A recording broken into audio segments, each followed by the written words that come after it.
Muy buenos días, amigos. Estamos viernes 20 de enero. Y aunque no sé si cabe el decir buenos días, porque los momentos que vive nuestro país no son realmente los mejores, especialmente para decir buenos días. Sin embargo, creo que lo último que podemos hacer es perder la ilusión, perder la esperanza, perder todo aquello que nos hace levantarnos y pensar que tenemos derecho a una vida digna, que tenemos derecho a un Perú en paz, que tenemos derecho a que nuestros derechos y los derechos de los demás sean respetados. Así que sobre la coyuntura actual, sobre lo delicado que está pasando, especialmente en la ciudad capital en este momento, este viernes, pico a pico, con Mónica Yaya y Rosa Bartra, le dedicarán unos minutos al análisis de esta coyuntura. Mónica, ¿cómo estás? Muy buenos días. Rosa, que este día sea mejor que el de ayer.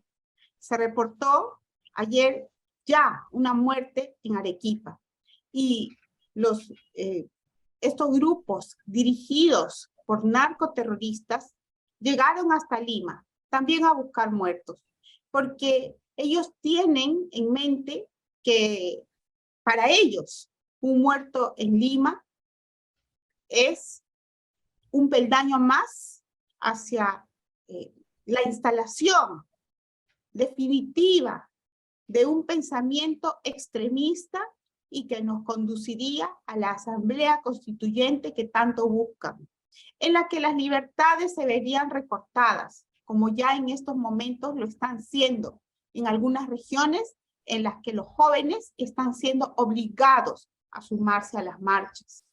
Lamentablemente, la señora Dina Boluarte, desde mi punto de vista, les hace la comparsa. Con cada franeleo que les da a los dirigentes terroristas, a los dirigentes narcoterroristas, lo único que demuestra no es su amor por el Perú, sino que demuestra su temor hacia estas personas que siguen siendo, en cierta medida, sus socios. Yo creo que la señora Dina Boluarte debería renunciar, pero no por lo que dicen los narcoterroristas que están movilizando con muchísimo dinero a personas dispuestas a asesinar, no solamente a policías, sino a asesinarse entre ellos para lograr el muerto que necesitan. La señora Dina Boluarte debe renunciar, pero no por lo que sus socios extremistas dicen, sino porque el cargo no es para ella. El cargo de presidenta de la República no es para la señora Dina Boluarte. Quienes la respaldaron con la tregua política decían que era mucho mejor que Dina Boluarte permanezca en el poder para evitar que los vándalos tomen el orden constitucional como pretexto para incendiar el Perú. Pero ya estamos viendo que cada día los incendios son mayores y la señora Dina Boluarte no nos ha garantizado para nada la paz.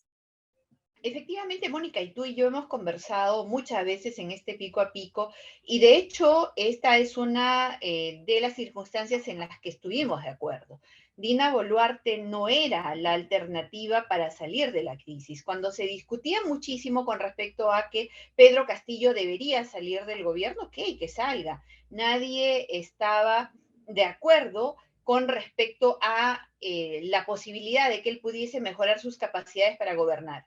Había tenido su oportunidad más de 1 año y medio y no había logrado consolidarse como un estadista. Es más, yo estoy segura que mucha gente que tuvo en él la expectativa de que alguien de provincia, alguien que comprende sus problemas, alguien que siente como ellos y que ha vivido lo mismo que ellos, pudiese encaminar un gobierno para reivindicar especialmente a quienes han sentido la ausencia del Estado, deben haberse sentido decepcionados. Pedro Castillo definitivamente, independientemente incluso de todo lo que se pueda, digamos, mencionar como aspectos que no le permitieron gobernar, por él mismo no pudo gobernar y por él mismo acabó su gobierno.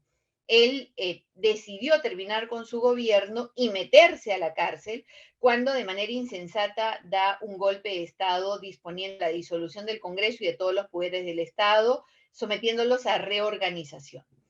Digamos que en ese momento, cuando nosotros discutíamos sobre si Dina Boluarte era realmente la alternativa para resolver la crisis, ambas coincidíamos en que Dina Boluarte no reunía las condiciones necesarias para poder encaminar un barco que ya estaba naufragando. Y lamentablemente no nos equivocamos. La señora Boluarte, con lo que ha hecho, lo que ha dejado de hacer, con sus demoras y con sus premuras, ha causado realmente que esta crisis llegue a los niveles en los cuales está. Recordemos que los primeros días ella no tomó acción y dejó que el conflicto escale.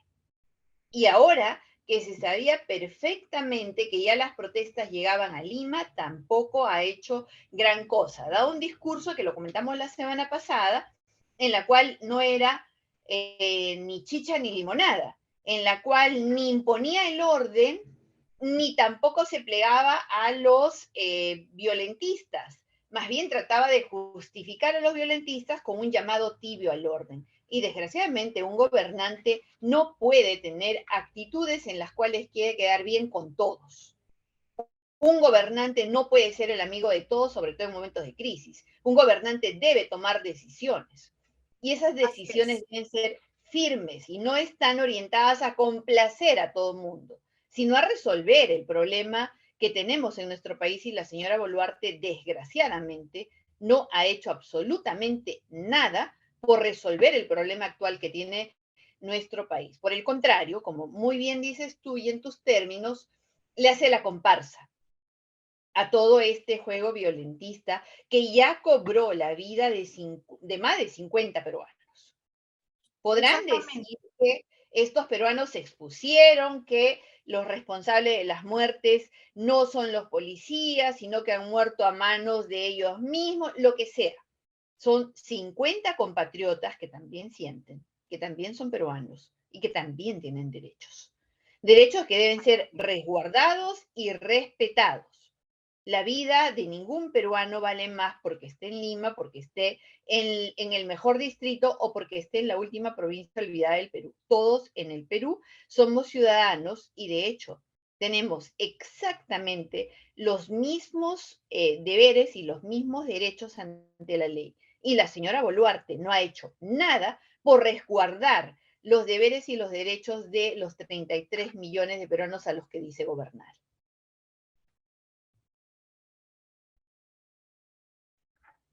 Perdón. Tu micro. Efectivamente, la señora Dina Boluarte trata de estar bien con Dios y con el diablo, pero sobre todo trata de estar bien con el diablo, porque le tiene miedo a su socio, Vladimir Cerrón, y a los otros, ¿no? Como la señora Sigrid Bazán, Guillermo Bermejo, Susel Paredes, que nunca salieron a protestar por los actos de corrupción de Pedro Castillo, como sí lo hicieron por otros políticos que sin sentencia alguna fueron inmediatamente apaleados e incluso sus muertes celebradas por ellos.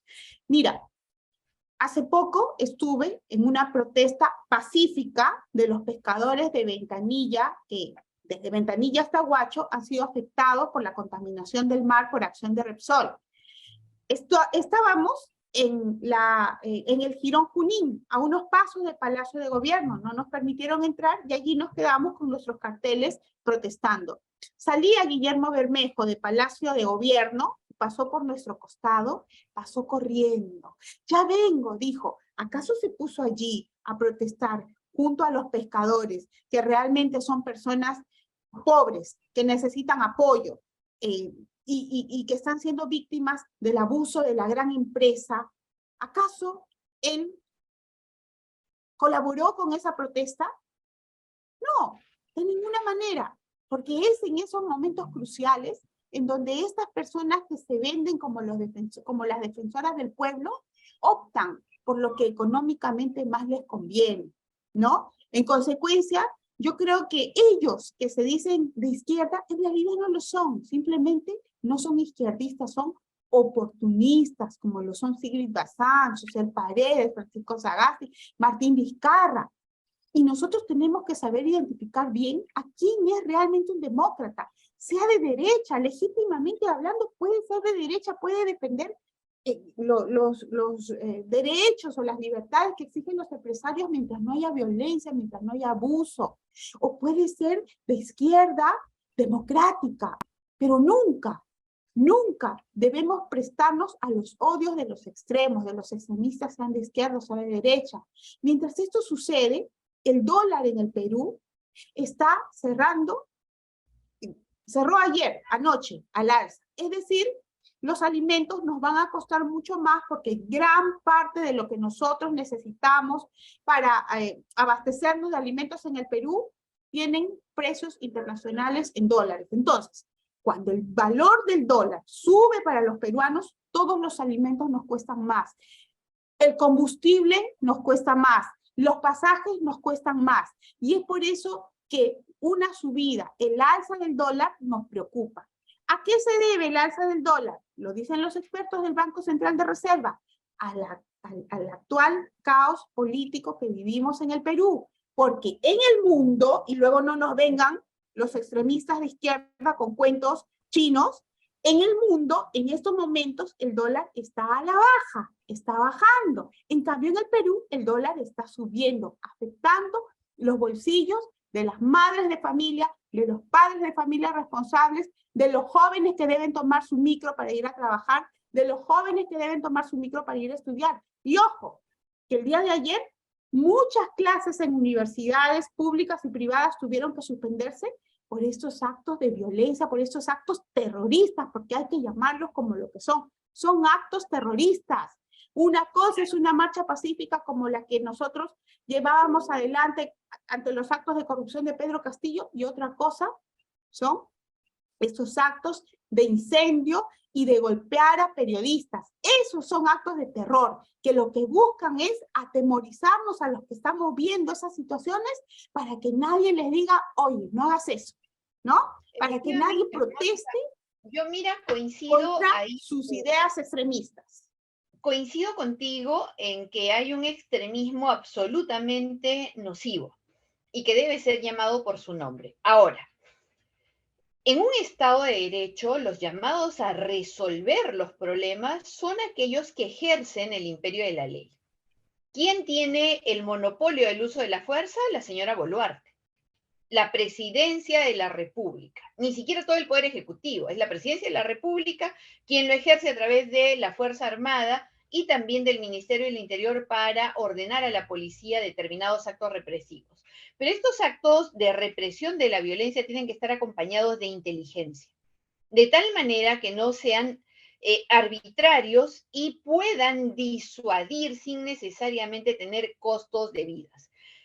Pero hay, Mónica, un actor del cual no hemos hablado nosotros en los últimos programas y que es el Congreso de la República. El Congreso de la República, como el primer poder del Estado y el poder en el cual estamos representados los 33 millones de peruanos, porque así ocurre en una democracia representativa, nosotros los hemos elegido para que sean nuestra voz. ¿Qué están haciendo en este momento de crisis? ¿Realmente creen que están haciendo un aporte cuando discuten reformas políticas? Una reforma, Mónica, cualquiera que fuere, especialmente una política o una electoral, que va a modificar reglas de juego de los procesos en los cuales elegimos a nuestros representantes, requiere fundamentalmente algo: serenidad y un debate alturado que permita aterrizar el consenso producto de un debate sereno. ¿Cuál es el espacio de serenidad que tiene el Congreso en este momento para legislar reformas de fondo? ¿En qué están pensando realmente? ¿Qué están creyendo? ¿Cuál es el universo paralelo en el cual están viviendo, en el cual creen que pueden hacer reformas de fondo en medio de una crisis? Me parece que ahí hay una disonancia entre la realidad y lo que los congresistas están viviendo, que es inaceptable en un momento de crisis. Y si vamos a llamar a todo por su nombre, creo que también debemos llamar por su nombre a este Congreso insensato, que en lugar de orientar sus esfuerzos a resolver la crisis que es real, no se trata solamente de unos cuantos violentistas, de unos cuantos terroristas, hay un Perú que siente que tiene en este momento la legitimidad para alzar su voz, que no siente que este modelo en el cual la Constitución avala a Dina Boluarte para asumir la presidencia, porque así lo dispone la Constitución, realmente sea válido, que no lo entiende y que nadie, y cuando digo nadie me refiero a quienes deben hacer entender a los poderes del Estado, está llevando el mensaje que corresponde para explicar de qué se trata. No, al contrario, están viviendo en una burbuja en la cual se han olvidado de que ellos son los representantes del Perú, que no se representan a sí mismos, ni a lo que ellos creen que deben hacer, sino por el contrario, representan el sentir de los millones de peruanos que los han colocado ahí para hacer su voz. Entonces, Mónica, creo que ninguno de los poderes del Estado en este momento está respondiendo a la altura de la crisis. Y eso no... Queridos amigos, aparentemente está sucediendo algo con la señal de internet. Esperamos que no tenga que ver con los actos vandálicos que vienen desarrollando algunos de los protestantes que se llaman pacíficos. Y Mónica, bueno, yo creo que en realidad las emociones las tenemos nosotros todos hoy a flor de piel y las vamos a tener así en los siguientes días. Así que también nos toca como ciudadanos conservar nuestras emociones para poder desplegarlas en el mejor sentido posible. Y el mejor sentido posible es ejercer nuestra ciudadanía con absoluta responsabilidad. Así que un llamado a la calma, la paz, aún en el peor de los escenarios, siempre es posible ponernos de acuerdo, siempre es posible encontrar puntos de consenso, porque al final lo que todos queremos es que nuestro Perú, en lugar de seguir hundiéndose, por fin encuentre una meseta y empiece a crecer. Todos aspiramos a ese Perú de oportunidades que seguramente no solamente queremos, sino también, de todas maneras, merecemos. Muchas gracias a la Coordinadora Republicana que se transmite por CRTV, a BHTV que va por Cable Más, al Portal Abeja y sobre todo a ustedes, nuestros seguidores, por compartir cada fin de semana el comentario de Pico a Pico. Muchas gracias y que vengan tiempos mejores. Hasta pronto, amigos, y que vengan mejores días para nuestro país. Nos vemos.